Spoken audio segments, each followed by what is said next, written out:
I would like you to address pursuit of joy and how wonderful it can be when it flows through you, how it helps your power of influence. It impacts every area of your life and totally changes the filter of lens, which leads to creativity, abundance. It's a lifestyle choice to be joyful. We think you've said it well. Thank you. The reason that the pursuit of joy, or as some have said in such perfect words, following your bliss, is so valuable is that when you are looking for the thought, word, or action that feels joyful when you are looking for it, what you're actually doing is holding yourself in vibrational harmony with source energy. That is what this workshop is all about. It is holding yourself in a place where you're letting it in. Letting what in?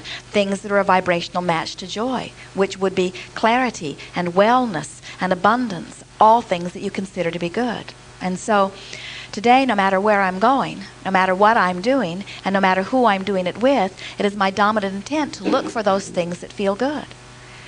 We want to help you to realize that this process of allowing the well-being to flow to you is not the difficult process that some of you have made it out to be. It really is as simple as wanting enough to feel good, that I'm looking for something that makes me feel good. And I might have to be tenacious in that idea for a little while. I might look at that and it might not make me feel good because it reminds me of something that didn't make me feel good before. And I might look at that and it might not make me feel good because it might remind me of something that I've wanted and I don't have. And I might look at that and it might not make me feel good because it might remind me of a talk I once gave where I didn't do a very good job. And I might look outside and it might not make me feel good because it might remind me that the winters are getting closer and that the days are getting shorter. And so it might take some diligence at first. I might say, that doesn't make me feel good, and that doesn't make me feel good, and that doesn't make me feel good. But if I want to feel good, then I will stay on my search. And if I keep saying to the manager or to the universe, I want to find something that makes me feel good, I want to find something that makes me feel good, if I'm holding that intent, and I really, really mean it, the universe will yield to me sooner than later something that makes me feel good. And as I do, especially on the rampage of not feeling good that I've just come from, I will feel the relief and the release of feeling better. And then I will say, that makes me feel good. And as I focus upon that for as little as 17 seconds, now I'm off and running. Suddenly, the things that were in my vicinity that were not making me feel good, I do not have vibrational access to anymore. Now I'm on a rampage of things feeling good. There is nothing more productive for any of you than to get on a rampage of appreciation relative to any subject of your desire, because you cannot appreciate and hold yourself vibrationally apart from something at the same time. They are two opposite vibrations. You cannot appreciate the idea of a relationship and hold yourself apart from one at the same time. You can't appreciate the idea of a clean house and hold it outside of your experience at the same time. You cannot appreciate a healthy body, whether it is yours or someone else's, and hold yourself apart from it at the same time. When you are in the vibration of appreciation, you are in the vibration of allowing. And whatever it is you are appreciating, you are allowing with that much more emphasis in the now. In other words, it speeds the process.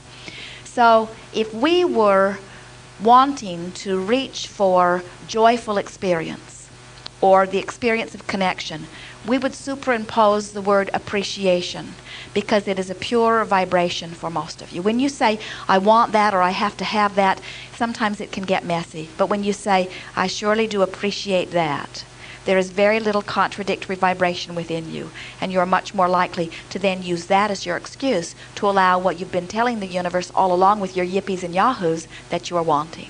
The Art of Letting It In says, well-being abounds, and I'm a worthy receiver of it. And when I think that thought, I don't let it in, but when I think that thought, I let it in a little more, and when I think that thought, I really let it in, I choose that thought. Do I choose that thought because it is reality? No, I choose that thought because it lets it in. Do I choose that thought because my parents agree with it? No, but I choose that thought because I let it in. Do I choose that thought because statistics say it's the truth? No, I choose that thought because it lets it in. Do I choose that thought because a lot of wise people choose that thought and therefore it must be a good thought? No, I choose that thought for only one reason. In choosing that thought, I feel better. This thought feels better than this thought. This thought feels better than this thought. So, I'm a good person.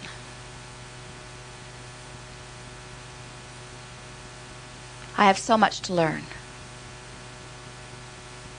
One feel better than the other? I have so much to learn. I am incomplete.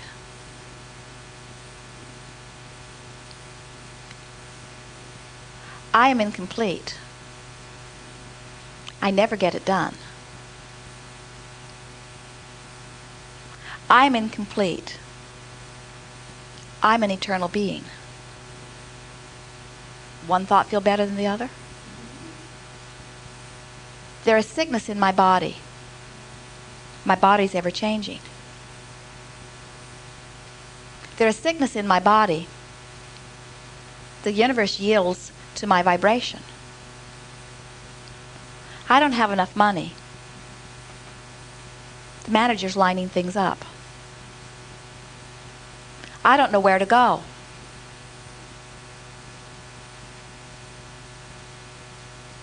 I will find the way.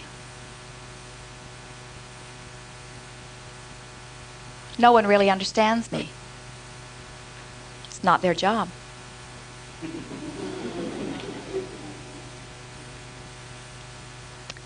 I don't like the way you treat me. Law of attraction never lies. I'd feel better if you'd do something differently. I'll feel better anyway. I'm the creator of my own experience. I can't be happy if you do that. It is not a difficult thing for you to tell which thought feels better, is it?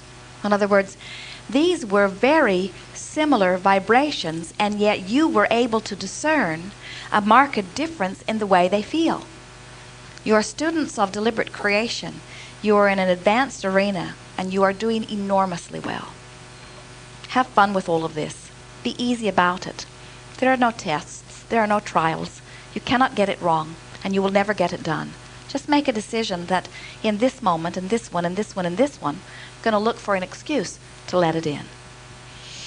There is great love here for you. We are complete.